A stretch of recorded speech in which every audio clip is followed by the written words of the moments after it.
అమ్మమ్మ చేతి వంటకి స్వాగతం. ఈరోజు మన వంటగదిలో అందరికి చల్లగా తాగాలనిపిస్తుంది కదా, అందుకే నేను కుల్కీ షర్బత్ చేయబోతున్నా. రండి చూద్దాం. నేను ఈ విధంగా అయితే కుల్కీ షర్బత్ తయారు చేశాను.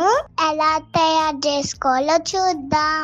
వాటికి కావాల్సిన అన్ని నేను ఇక్కడ పెట్టుకున్నాను. సబ్జాలు, లెమన్, మిర్చి, ఇంకా పుదీనా. ఇప్పుడు తయారు చేసుకుందాం. ఇప్పుడు నేను ముందుగా సబ్జాలు నానబెట్టుకుంటున్నాను. సబ్జాల్లో కొద్దిగా వాటర్ వేసి మిక్స్ చేయాలి. దీన్ని 5 minutes పక్కన పెట్టుకుందాం.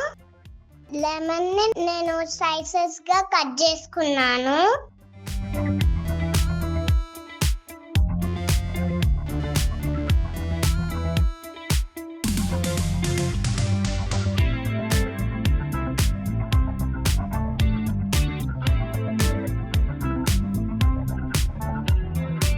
గ్లాస్ తీసుకొని లెమన్, 1/2 teaspoon సాల్ట్ వేసుకున్నా.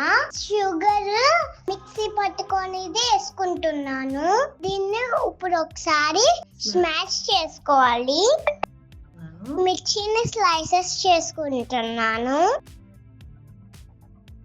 దాన్ని కూడా నేను వేసుకుంటున్నాను. సబ్జాలు నానబెట్టి వేసుకుంటున్నాను.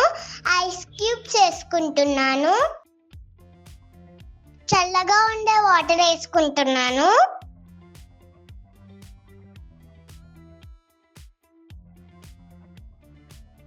ఇప్పుడు నేను కొద్దిగా పుదీనా వేసుకుంటున్నాను.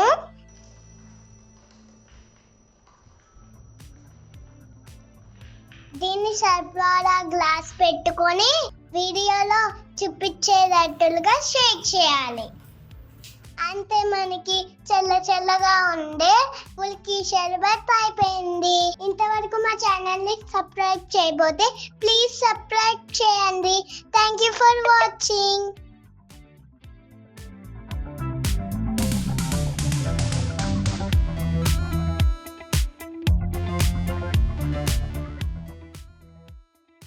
ప్లీజ్ సబ్స్క్రైబ్ అమ్మమ్మ చేతి వంట.